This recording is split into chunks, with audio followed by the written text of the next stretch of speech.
Hi friends, this is Shiva. Welcome back to Pictures and Paintings.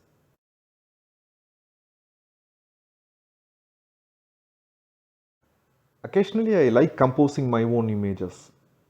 While it's a lot more challenging than looking at one particular reference and replicating it, it's also really satisfying.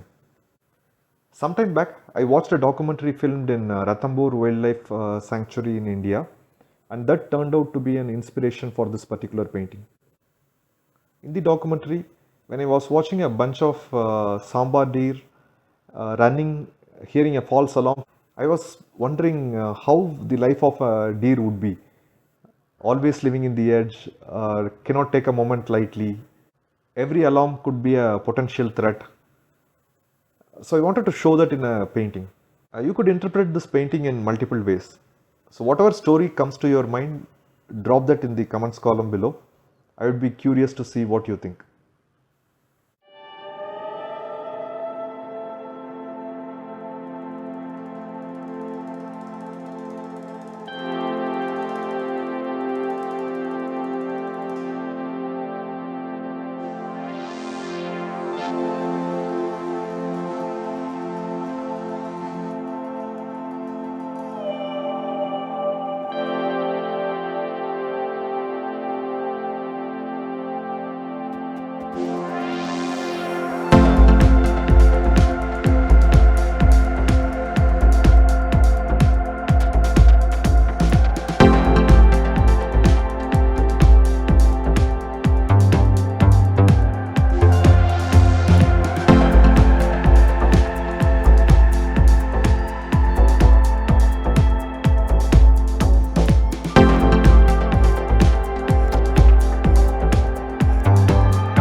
In this post-painting analysis, I am going to share some of the experiences I had while doing this painting. First and foremost, this being my own composition, looking for the right references turned out to be a big challenge. I predominantly had three major references. For the tiger, I got a good picture from Pixabay, so I did not have much of a challenge. For the backdrop, I took some references from a sanctuary in Sri Lanka. For the sambar deer running in water is where I had major challenges. In fact, one of the main reasons I wanted to do this painting was also to show sambar deer running through the water. So I did not want to compromise on that. So I had to look at multiple documentaries, multiple photographs to get some kind of reference, and then I composed it together. So I would have used 6 to 7 different images for the deer. Normally I do my paintings in A4 or A3 sized sheets. This is my second one on a bigger A sized paper. So that was also a little time consuming, but overall I'm happy I used a bigger one because I could actually show the entire scene panning out. In terms of what worked and what was difficult, painting the tiger was a breeze. I did not encounter any challenges, and overall the background also wasn't really tough. But composing the foreground was a little challenging because I did not have a reference and I wanted to really make it look interesting. So adding those logs turned out to be a good choice is what I felt. But the painting the grass was a little tricky. It did not exactly turn out like what I wanted, but it is okay. It hasn't spoiled the painting.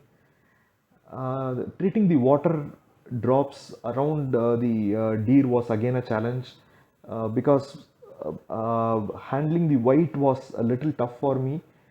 And while I predominantly wanted to keep this watercolor, but there are places where I have used a little bit of acrylic white.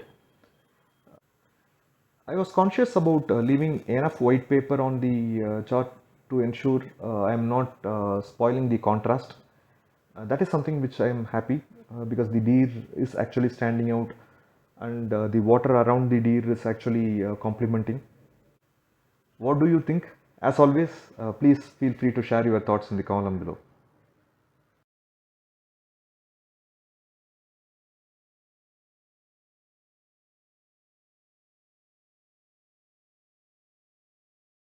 Thank you for watching this till the end. See you soon in the next one. Until then, bye bye.